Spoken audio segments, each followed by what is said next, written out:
Now, this is the bearing kit that I'm going to be using on our TRX300 rear end. It's made by a company called Armortech, and it's distributed through McDonald ATVs. So any OEM or aftermarket ATV dealership that deals with McDonald distributing should be able to get this for you. Part number is going to be Pt.300, and it runs right around $100.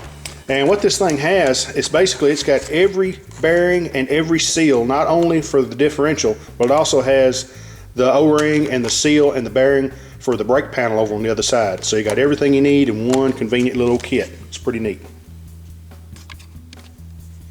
Okay, well there's our needle bearing. And as you can see, I've got that zip tie on there holding that locking circlip in place.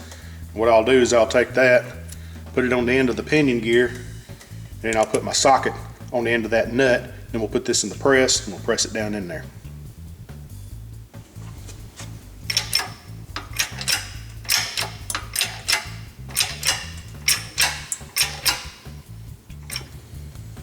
As you can see, I've got that bearing started down in there real good, and I've got it in there far enough that the circlip is actually in the case now. And what I did is I just pressed it down until I just almost squished my zip tie, and then I just cut it off. I'll remove it. Now I'll go back to the press, and I'll finish pressing it in all the way until that circlip locks into the groove.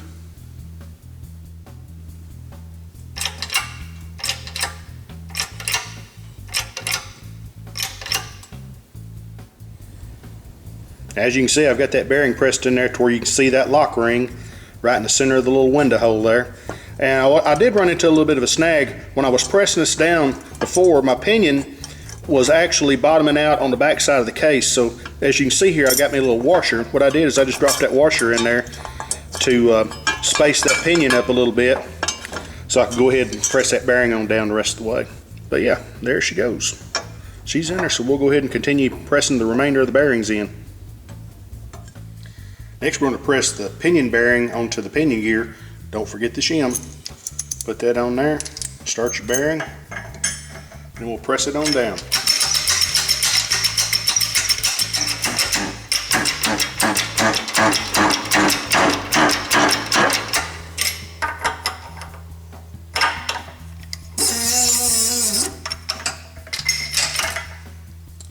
There we have it. Now I'm going to take our drive shaft coupler, go ahead and install it and the nut, and then I'll run that down real good tight with the impact gun, and then we'll press this whole assembly down into the main case.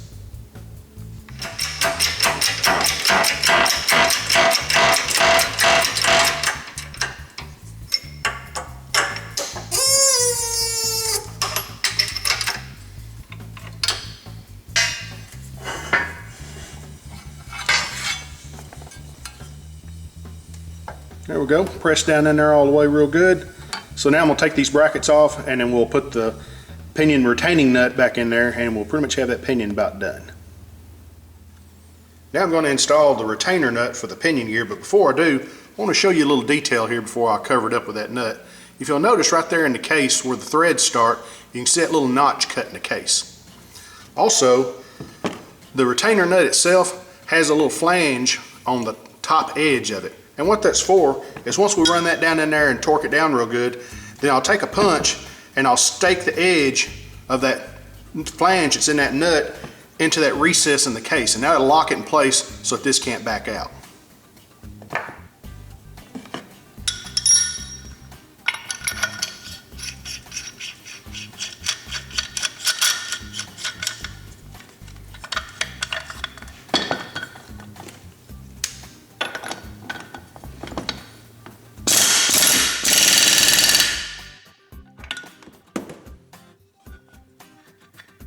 Alright, well I've got it run in there and torqued it down real good. Now you can see that notch in the case there still.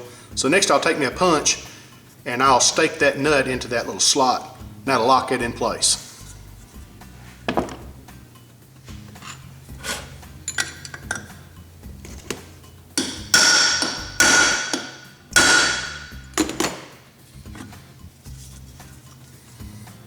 There we go. Now we've got that nut staked in there. So alright, we've got our pinion pretty much done. So next we'll move on to the ring gear bearings. Well, I'm back at the press with our case. We'll press this bearing in. There's our bearing. Alright, now I've got me a little plate here, and this is actually an old 3-way puller. It's just a little bit smaller on the outer diameter than the bearing. So I can put that on top of that bearing there, and it gives me something to push against. Okay.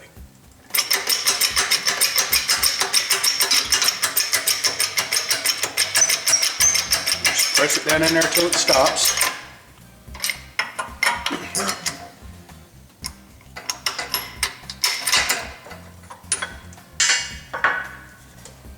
Alright, there we go. We'll do the same thing for the backing plate.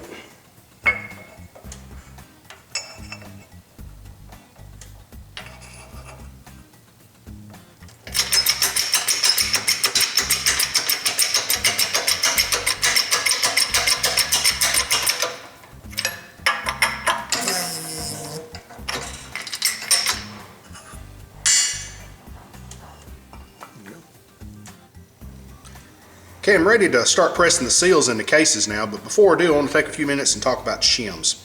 As you remember, when we were disassembling this thing, we had 2 shims here that goes on either side of the ring gear. And they're a little bit different thicknesses. As you can see, that one there is 1.84 millimeters. And this one here is 1.41. Now these shims do a couple of different things. They're used to set up the amount of free play that the ring gear has when the cases are assembled, so that the ring gear doesn't float back and forth. But what it also does is it also sets up how deep that the pinion gear goes into the ring gear, so it sets up how much backlash or free play that your pinion has. So when these things were set up at the factory, they used different combinations of shims to get all this set up right. And since we're using the original ring and pinion gear, we're going to use these shims. But now what I'm going to do is I'm going to drop the thick one down in there and temporarily set that ring gear in there. I'm going to try to hold this ring gear still and show you that you got a fair amount of play in that gear. So now what I'll do is I'll take that thick one out and put the thinner one in there.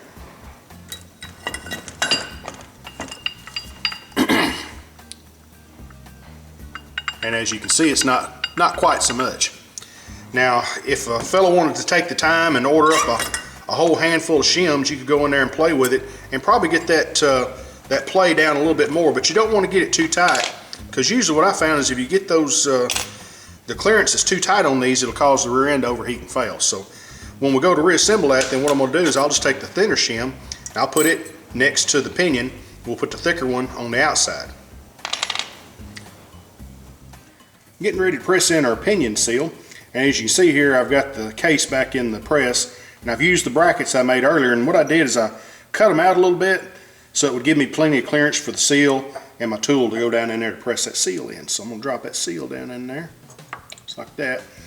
And what I'm using here, this is actually a flywheel puller tool, but you could use like a big socket or a piece of pipe, just anything that's just slightly smaller diameter than that seal. Just going to set that in there and square it up. Alright, and we'll just press it on down. Yep, until you feel it bottom out.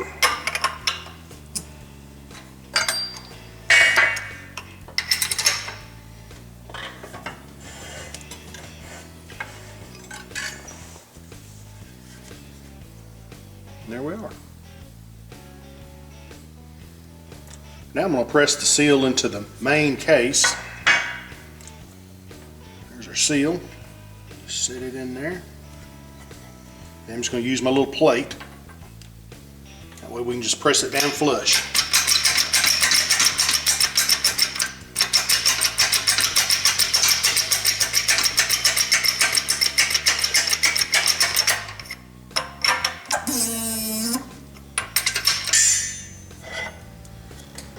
There you go.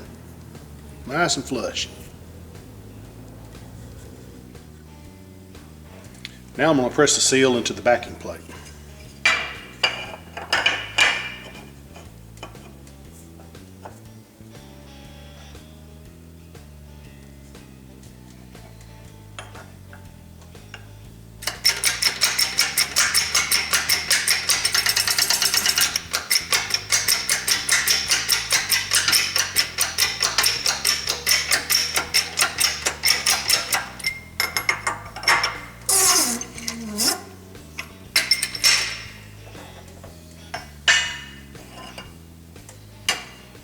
There you go.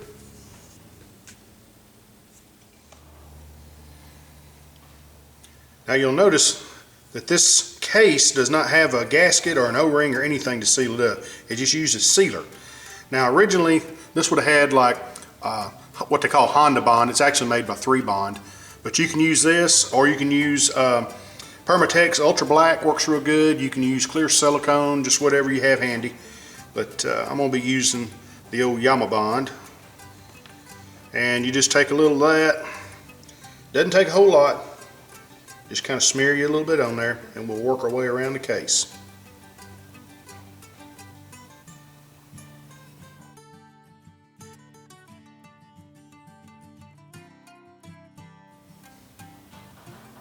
So now we're ready to put our case half on. So we'll take that and line the 2 larger bolts up with the pinion here. Just ease that down on there. Kind of wiggle it around to get it started on that seal. And we'll just put our bolts back in it. Alrighty, that completes our assembly of our differential there. Yeah, it's turned out pretty good. Now, one thing you'll notice, I painted bolts that go on the gear case, and the reason why I did that was when I was doing my bead blasting, I always like to thread the bolts into the holes to keep the grit from getting in there. And so that left the bolts kind of a raw finish, so I shot them with a little Rust-Oleum just to kind of keep them from rusting. And it makes for a real nice detailed look when you get done with it. Also, the vent nipple here, that's just a little steel pipe, and of course it was raw when I got done with it, so I put a little Rust-Oleum on that. Now, one other thing I'm going to do before we put this back on the machine is I want to pre-lubricate this pinion bearing. And the reason why I want to do that is once this thing is mounted on the swing arm, it's going to be kind of setting at an upward angle, so it's going to make it a little more difficult for the gear oil to work its way up there to it. So what I'm going to do is I'm going to take our drive shaft here, and the end of this drive shaft is what actually seals the pinion. So what I'll do is I'm going to temporarily install that like that. Then what I'm going to do is I'll take a little piece of hose and I'll cover up that vent and plug it off. Then I'm going to pour a little bit of 80-90 gear oil in there. Now I'll stand this thing up on its nose and let it set for a little bit. And what that'll do is that'll allow that gear oil to work its way down there to the pinion bearings and the seal and that coupler and everything. And then we'll go ahead and install this back into the swing arm.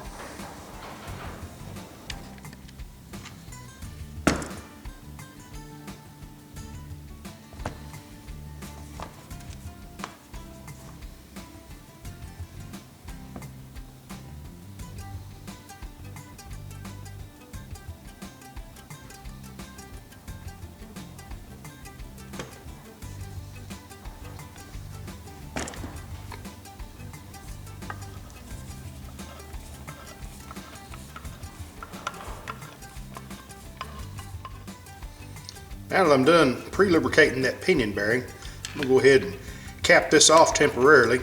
We'll finish filling it up once we get it fully installed. Alright, now we're ready to reinstall it back onto the swing arm.